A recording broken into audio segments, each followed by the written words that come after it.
ఒక పూట తిన్నా బయట ఇంకో పూట కుక్ చేసుకోవచ్చు. ఎస్పెషల్లీ హరిగా మార్నింగ్స్ లేసి బయటికి వెళ్ళి ఏదో ఒకటి తినాలి అనుకుంటా.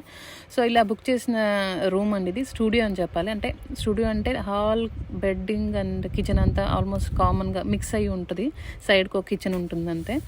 అది సో ఇది హాల్ అండి మొత్తం. ఇక్కడే కిచెన్, జస్ట్ డైనింగ్ టేబుల్ లాగా అక్కడ సపరేట్ చేశాడు. జస్ట్ బయట నుంచి కిటికీలో నుంచి వ్యూ ఎలా ఉందో చూడండి. ఇది రూమ్ ఆల్మోస్ట్ హోటల్ లాగానే ఉందండి. చాలా కొంచెం కాస్ట్లీ అని చెప్పొచ్చు. మేబీ సీజన్ వల్ల. ఆఫ్ సీజన్ వెళ్తే కానీ ఆబ్వియస్గా రూమ్స్ తక్కువ ఉంటాయి. సో కిచెన్లో ఏమేమి ఉంటాయో బేసిక్లీ చూస్తాం కదా, మనకి కిచెన్ ఇంపార్టెంట్ కాబట్టి. ఇది ఆల్రెడీ వాళ్ళు పెట్టున్నారు. మేబీ ఇంతకుముందు ఇక్కడ స్టే చేసి వెళ్ళిన వాళ్ళు ఉంచినవేమో పడేయకుండా. ఇక్కడ ఏమున్నాయంటే ఇంకా డిష్ వాషర్, మనకి వాషింగ్ మిషన్ ఉంది కావాలంటే. వాషింగ్ మిషన్ బెటర్ కానీ వాషింగ్ పౌడర్ పెట్టలేదండి. వాషింగ్ పౌడర్ మనం క్యారీ చేయలేము. At the same time